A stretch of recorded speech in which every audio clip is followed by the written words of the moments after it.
Attachment tuning. Not a lot of people understand how to tune attachments in this game. I've seen a lot of people say like, oh, I started using the attachment tuning system and I just made a terrible weapon. And every time I tried it, it ended up horribly. Well, I'm here to fix that for you. I'm here to help you understand how to build good weapons that can be fast handling, low recoil, and max damage range. All like the guns we used to be using before, like zero recoil lasers, way over distance. It's possible again. So in this video, I'm going to show you how to make intuitive attachment choices, especially choices of attachments that you would not normally expect to use, and show you how to balance them against the cons of the attachment. So for example, if we're using a really big, bulky, heavy barrel, it's going to reduce our mobility a lot. We're gonna learn how to balance against that to get the best of both worlds. We're going to get all the damage, all the range, all the recoil control, and all the mobility with as little of the downside as possible. And this is where the tuning system comes in and shines. It definitely has some unexpected aspects about it. So 3 objectives. 1, I'm going to show you what is tuning, how to do it, 10-second presentation. 2, I'm going to go over the attachments that I use for each build. And 3, I'm going to show you how to tune them. So let's get started. How do you tune? Very easy. You get a weapon max level. This is level 20. We're going to put an attachment on. And do we see the word tune above it? If yes, if we can select tune here, then we can tune it. So we're going to just put on a bunch of attachments. I can tune the barrel. I can tune the stock. I can tune the rear grip. I can tune the underbarrel. It's on a per attachment basis. You're not tuning the entire weapon. You're tuning it per attachment. And this really lets you drill down and get very specific with what you want to actually modify about the gun. You don't have to tune anything if you don't want to, but this lets you get very particular about how you want each attachment to behave. So the muzzle, for example, we're going to take a look at the FTAC Castle Comp. Looking at the right side here, we have horizontal, vertical recoil control.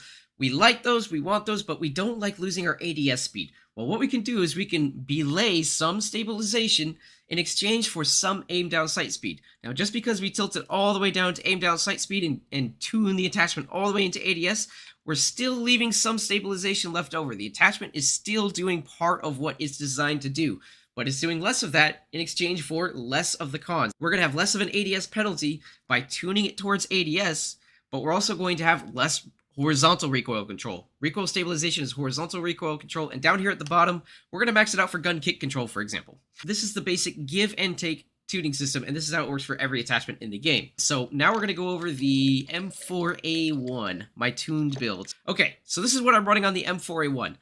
As you can see, I sort of use it as a guiding star in the bottom left, the stat bars. As much as I hate to use stat bars as a guiding star, I love advanced stats. I love seeing 300 milliseconds ADS, 280 milliseconds sprint to fire, 14% vertical recoil, whatever, you know. I love seeing the actual advanced stats so I can make informed and educated decisions and understand the ramifications of the attachments I'm putting on the gun. But we don't have that. Databases like Synthic and stuff, they don't exactly have all the stats for all the attachments.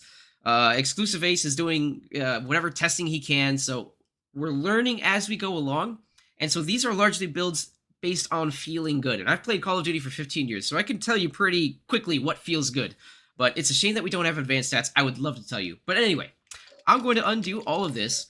Here we go. We see all the stat bars from stock. This is how it is from stock. We're going to see if we can get everything green. If we have everything green, as in we have more damage, more range, more accuracy, it means that it is theoretically better than the stock version in any way. So that's a general guideline, and I can tell you that this M4A1 is really fast handling, has a lot of range, I believe 45 meters if I'm not mistaken, and it's very accurate for an M4A1. It's not perfectly accurate, but it is extremely accurate for an M4A1. Excellent recoil, fast handling. So, first we're going to start with the FTAC Castle Comp. So the reason I'm using this is horizontal and vertical recoil control.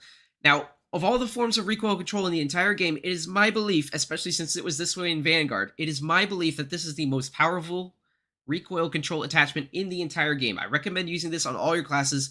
As soon as you put this on, especially when you combo it with a certain underbarrel we're going to use, you will see a huge difference in just how much the recoil becomes more manageable. I believe that straight up horizontal and vertical recoil control are the 2 most powerful forms of attachment of recoil control in the entire game. That's why I use the Castle Comp. Barrel, we're going to use the longest, bulkiest barrel. That is the high tower barrel. We're gaining velocity, damage range, huge W, recoil control, W, hipfire accuracy, don't really care about on an AR, but we're losing ADS speed, movement speed. We don't like losing those. We're going to see how we can intuitively make our attachment selections to balance against that and then tune to make up the difference. The best laser is the FSS Olay V laser. This is a free gain. This is food on the table. This is free money, free ADS, free stability, free sprint to fire speed. Now, the reason stability is important is because even when you're shooting your gun is still swaying side to side, up, down. That stability, if you have a very unstable weapon that has no aiming stability whatsoever, and you've really dialed back on that, you will notice that even if you are laser accurate at hitting all your shots, your gun will still sway off target. Aiming stability, surprisingly an important stat. Stock. Demo Fade Pro Stock. Goofy attachment choice. Aim walking speed and sprint speed, nice for aggressive players, but we probably want something that's doing more. But through the interesting properties of the tuning system, we're going to pull off something very unexpected, I think, with that stock. So, and the underbarrel is the FTAC Ripper. This is, in my opinion, best-in-class stabilization, horizontal recoil control. That side-to-side recoil. The M4A1 is a very side-to-side, it's a very unstable weapon. It has lots of recoil, both horizontal and vertical. So whenever you notice that a weapon has a lot of horizontal recoil, you should keep in the back of your mind FTAC Ripper and FTAC Castle Comp. Both of these are very powerful attachments, especially when used in tandem to mitigate horizontal recoil. You will see a huge improvement when you start using these. So we can see that we have a huge surplus of accuracy on this gun. So it's very accurate, but we're losing a smidge of mobility and a lot of handling. So from stock, the damage, the range, the accuracy, and recoil control, it's better than the stock version in theory. But we're losing some mobility and handling, so we're going to see if we can use the tuning system to offset those penalties. So, FTAC Castle Comp. We're going to dial back some of the recoil stabilization to gain handling, aim down sight speed. The reason that we're okay with doing this is because we're using a barrel that increases our recoil control. We're using this muzzle, and we're using the FTAC Ripper that really increases the recoil stabilization. So we're going to have a lot of stabilization from different sources. We're going to dial back the penalty a little bit. It's still going to give us some stabilization, but we're going to lose some. We're going to trade it for ADS speed to increase our mobility. Gun kick control, that's vertical recoil control. Between gun kick control and aiming idle stability, by far, gun kick control is a much more important stat because that actually reduces the amount of recoil that your gun has. So for the barrel, strafe speed is a very important stat in Modern Warfare 2 because everybody says there's no movement, you can't jump shot around corners, there's no slide cancel. How do you combat a heady? How do you combat a pre-aim? How do you outgun a sentinel who's just posted up? The answer is, well, superior gunning, but also strafe speed. This isn't quite as fast as I want. I'd love to have more strafe speed in this game. This game generally has very slow strafe speed, but strafe speed is part of the equation to challenging headies and knocking players off of it, and having advanced, faster strafe speed is one way of dealing with sentinels, basically. Now, in terms of ADS versus damage range, if there's one thing I'm not going to mess with, I'm not going to mess with the damage range. I believe it should be up to 45 meters if the math is correct on this build, which means that it's going to be the same shots to kill, 4 shots to kill from 0 meters to 45 meters, same shots no matter what. That's introducing the consistency. You want the same amount of shots to kill so that you have an expectable time to kill on every target. If there's one thing I would not recommend messing with, it's damage range. Olay V laser, can't tune it. Free ADS speed, free stability, free sprint to fire speed. If you're wondering about the laser visible, if you've used the TAC laser in Modern Warfare 19, you should know the drill. If you think an enemy is going to come around a corner and you're holding ADS and you've got that laser visible, the laser is protruding where the enemy can see it. Aim at the wall instead where the enemy around the corner cannot see it, so they do not know you're there. That is how you combat this con. Demo Fade Pro Stock. Weird attachment, right? Here's what we're going to do.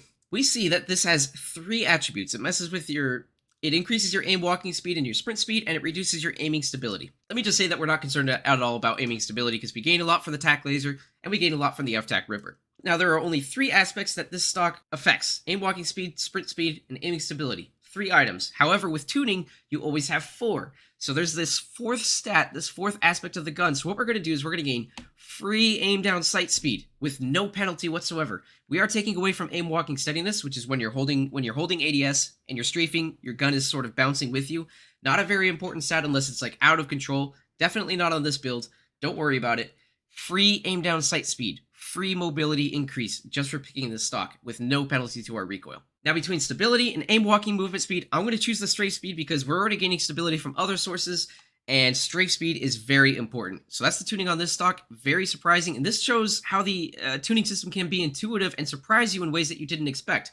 I don't think anybody would expect to get aim down sight speed out of this stock, but until you start messing around, playing around with things in the gunsmith, you're not going to notice it.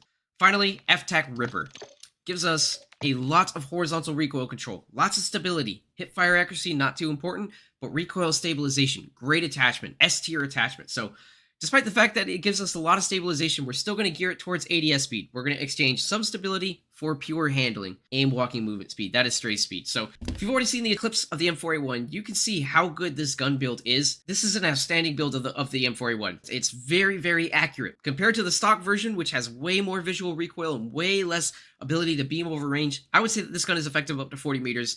It's a very, very good build of the M4A1. This is how it's tuned.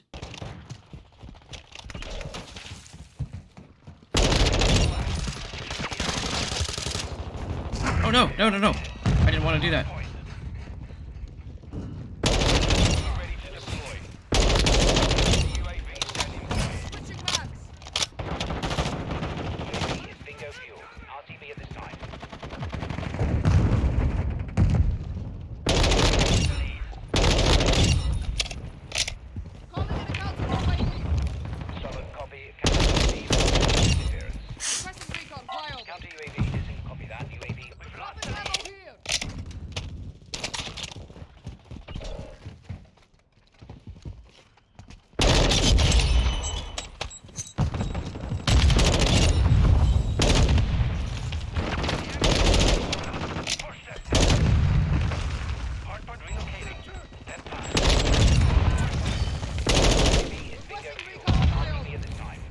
Hoping that I wouldn't get bad timing on that.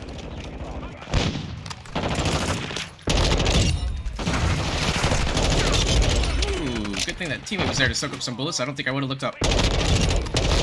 Nice jump shot, brother. Jesus Christ, is that really a guy? What the heck just happened to me?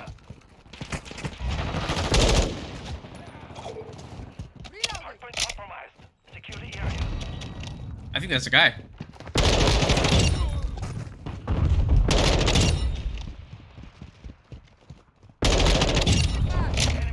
Oh.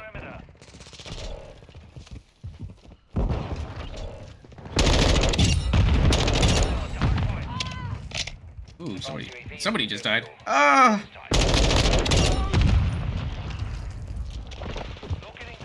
Twenty kill streak. Say it ain't so.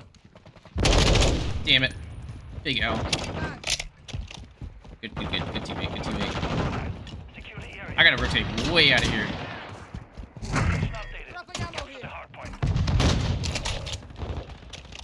How is there somebody right here?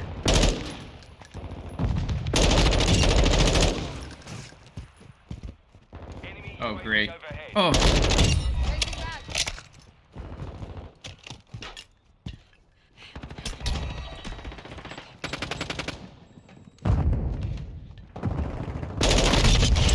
Like, what's supposed to happen right here?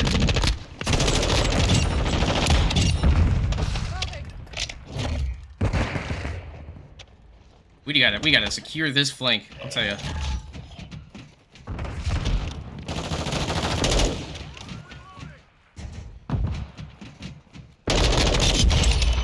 Switching maps. Confirming next hardpoint. Stand by.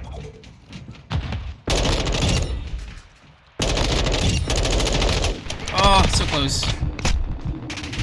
I know my head can be hit over the top of this.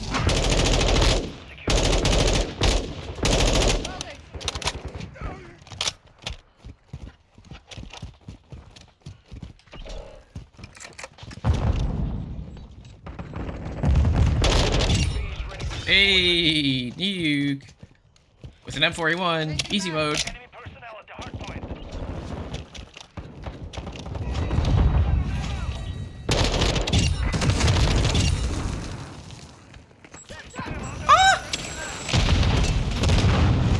For watching that gameplay and commentary, I really hope that you learned something that was insightful and interesting with regards to attachment tuning and how we can make meaningful choices and discover sort of hidden properties about attachments that you may not have expected.